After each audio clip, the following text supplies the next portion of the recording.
everyone, it's Molly Stillman with rAVe Publications, and it's time for my social media tip of the week, brought to you by Barco ClickShare, the one-click wonder. For more information, visit them online at barco.com. Okay, so we are in the Back to Basics series. We're starting with Pinterest. So last week I kind of just gave like a really quick overview into Pinterest. Today I'm going to talk a little bit more about Pinterest jargon, because if you're going to get any more advanced into Pinterest, you're going to probably need to know what these terms that people are throwing around are. So the first is a pin. So a pin, what is a pin? A pin is simply a bookmark or an image that you have pinned or shared on your Pinterest boards within your Pinterest account. So that's literally just like a quick bookmark of a particular website, but it's all linked back to by a photo, because Pinterest is very image driven. It's simply just a bookmark that's connected to an image that links back to a particular website. Now, how do you pin? There are a couple ways. One, you can install what's called a pin marklet, and the pin marklet goes up in your browser, and when you're in Pinterest in settings, you can install what's called the pin marklet, and it's literally something you drag from Pinterest into your little bookmarks section in your, so if you're using Safari or Firefox or Internet Explorer or anything like that, you know, there's like the little bookmark section up at the top where you can drag this little pin marklet that says pin it into that bookmark thing. So when you're on a website and you want to pin something and share it on Pinterest, you literally just click that pin it button, and then images will pop up. You select an image, type in, you know, whatever you want to do to describe that particular image, and then it'll be shared on Pinterest. So that's one way. Two, a lot of websites now are including share functions. So at the bottom of a particular website, you can share something on Twitter, Facebook, Google+, whatever.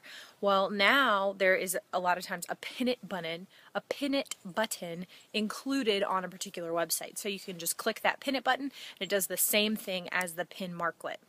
Now, there is also the feature of uploading a pin. So you can add a pin by uploading an image off of your desktop and linking it to something.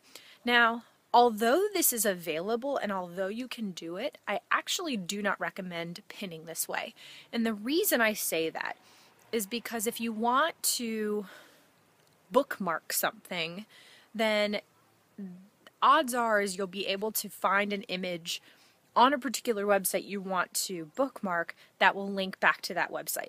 Because a lot of times uploaded pins just leave to empty bookmarks. And so suddenly you have this pin that people like, and then they end up sharing it, and then it doesn't link to anywhere. So then it just kind of is like an empty, boring pin, if that makes sense. So although you can do it, just upload an image to Pinterest, I don't actually recommend it. So it's just my opinion, but I'm just going to throw it out there.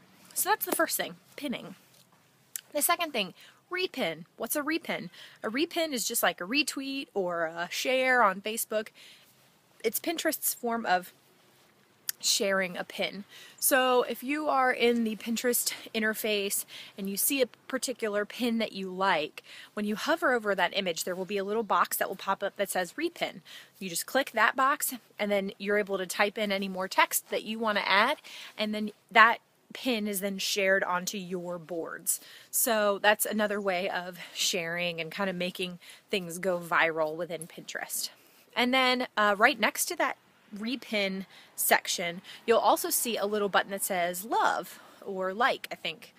Yeah, like. It says like. So it's got a little heart. So you can actually just like an image. So say you don't actually want to pin it onto your own boards or repin it onto your own boards, you can just like it and just, you know, kind of giving your thumbs up, just like on Facebook. And so that's just another way to kind of share and get information out there. So pin, repin, like. And then just kind of the last thing is Pinterest boards. So Pinterest boards obviously are your different categories or topics where you're bookmarking your different pins and content from around the web. So Pinterest jargon is pretty simple. It's pretty basic. They don't get too complicated, which is a good thing. But I just kind of wanted to go over the basic introduction of Pinterest jargon today. And then next week we'll get into a little bit more in depth in types of pins and what kind of pins make good pins, etc., etc. So that's all for my tip this week. I hope you guys enjoyed it. Thank you so much for watching. And again, this is Molly Stillen with rAVe Publications and your social media tip of the week, brought to you by Barco ClickShare, the one-click wonder. For more information, visit them online at barco.com. See you guys later. Bye.